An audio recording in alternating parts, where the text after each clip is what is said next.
Bismillahir Rahmanir Rahim. Nahmaduhu wa nusalli ala rasulihil kareem, amma ba'd. Now today we're going on to the second fault, the second aib of kalam, of a kalima, which can cause the word not to be fasih. So yesterday the first one we done was tanaful al-huruf, where the pronunciation is difficult. The words are such, laid out such that pronunciation is difficult. The second we're going to go through is mukhalafatu al-qiyas.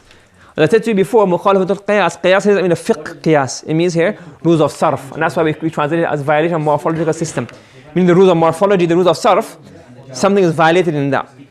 Now remember, in sarf that we normally do, we only usually discuss verbs, but sarf rules also apply to nouns as well. Ism al-fa'il, ism al-maf'ul, some plurals, all of these kind of things. But we don't really study that within sarf too much. But these also apply to sarf. Okay, so now we're going to discuss this. So let's discuss the text first. We've only got one part of the text. We'll discuss this part of the text first, and the other part we'll discuss next lesson, inshallah.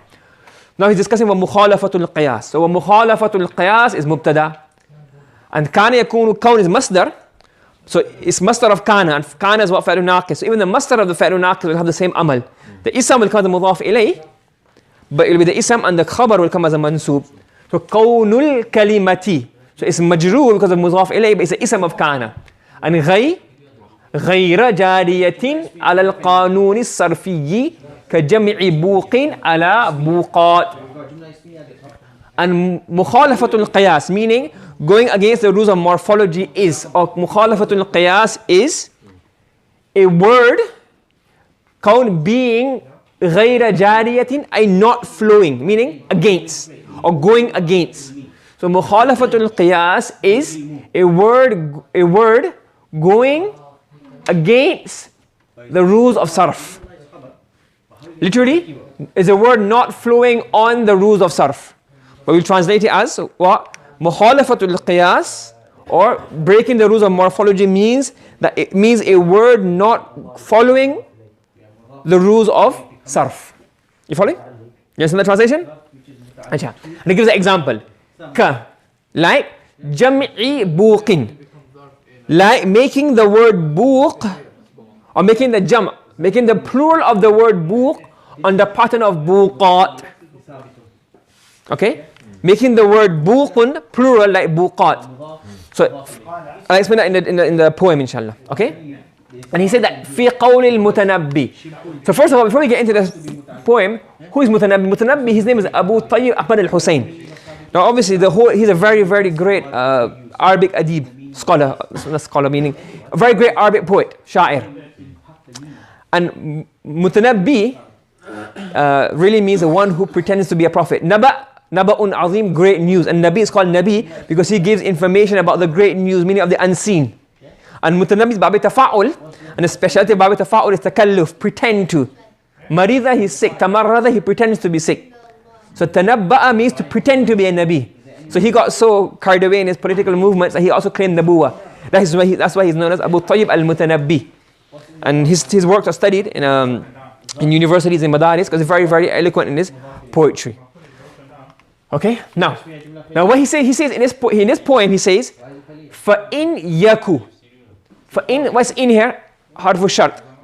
And كَانَ يَكُونُ كَوْنًا is فَعْلٌ نَاقِص. And you've done that rule before, that sometimes that in كَانَ يَكُونُ, when it is madzum, the noon can be removed. For example, it comes in the Quran, وَلَمْ أَكُ بَغِيًّا, not لَمْ أَكُنْ بَغِيًّا. What comes? لَمْ أَكُ. So you can drop the noon of كَانَ يَكُونُ when it's madzum. So the noon has been dropped off here. فَإِنْ يَكُ بَعْضُ النَّاسِ سَيْفًا لِدَوْلَةٍ.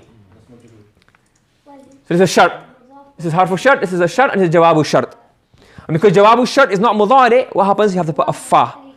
So if some of the people, فَإِنْ يَكُ بَعْضُ النَّاسِ, if some of the people are, sayfan means what? Sword. And لِدَوْلَةٍ, dawla means a kingdom. So if some people are sayfan, are a sword for the kingdom, meaning they do all they can to protect and uplift and preserve the kingdom. So, fi الناس, so amongst the people, بوقات لها وطبول. ففي الناس بوقات لها وطبول. So amongst the people, or you can say translate as, so some people are also بوقات. One is, I think, a trumpet, and tabul is drums. ففي الناس بوقات. بوقات is بوق. جمعه is really أبواق, but he used the word بوقات here. So بوقات is what? Trumpets.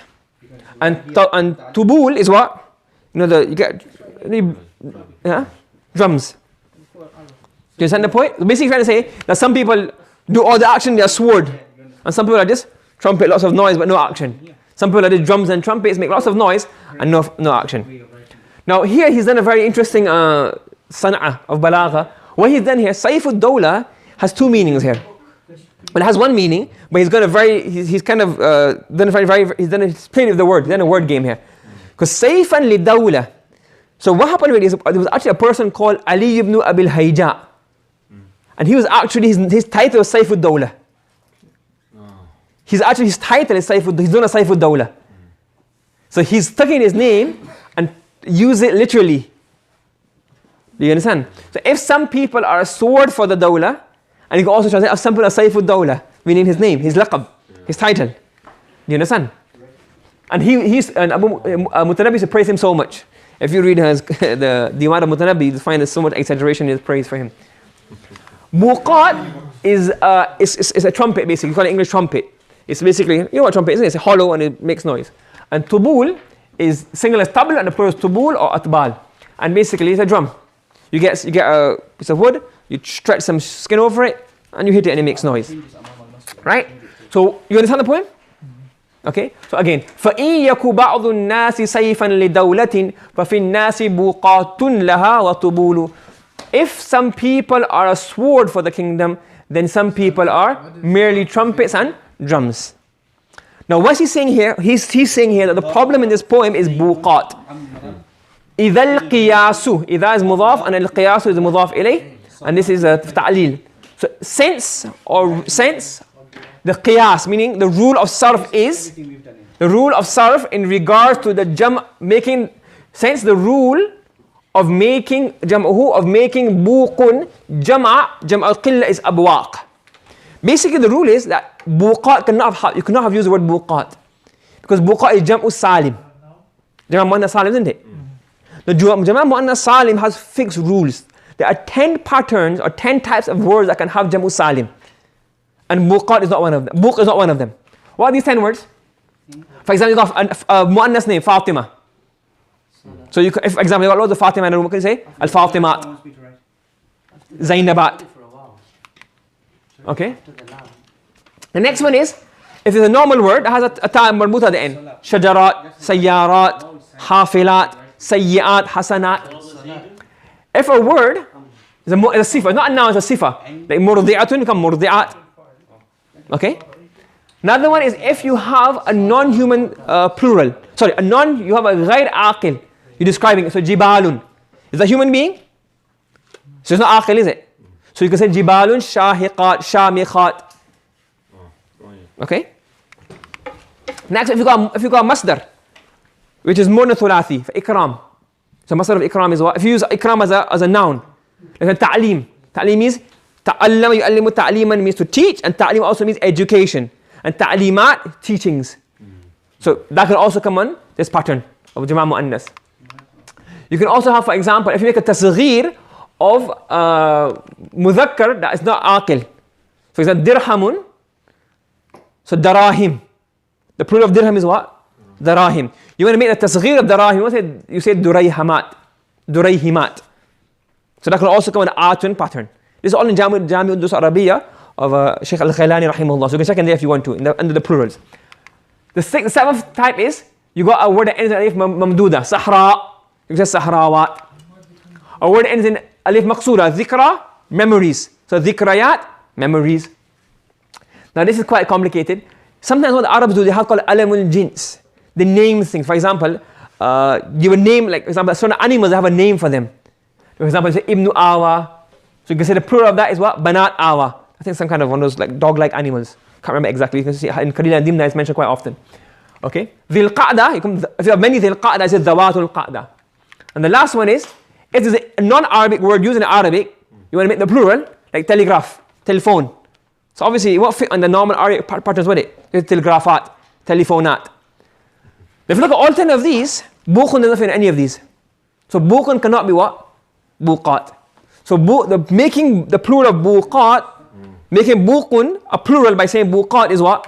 مخالفة القياس, against the rules of morphology. Because the rules of morphology say that only these 10 words can come on the pattern of جمع مؤنث سالم. And بوقات is not one of those. And بوق is not, does not fall under any of these categories. Hence, the plural, the قياس and the rule of making جمع قلة was أبواق, not بوقات. So that's why this word بوقات is not fasih, because what? It is مخالف للقياس, أي مخالف للقانون الصرفي. It's against the rules of صرف.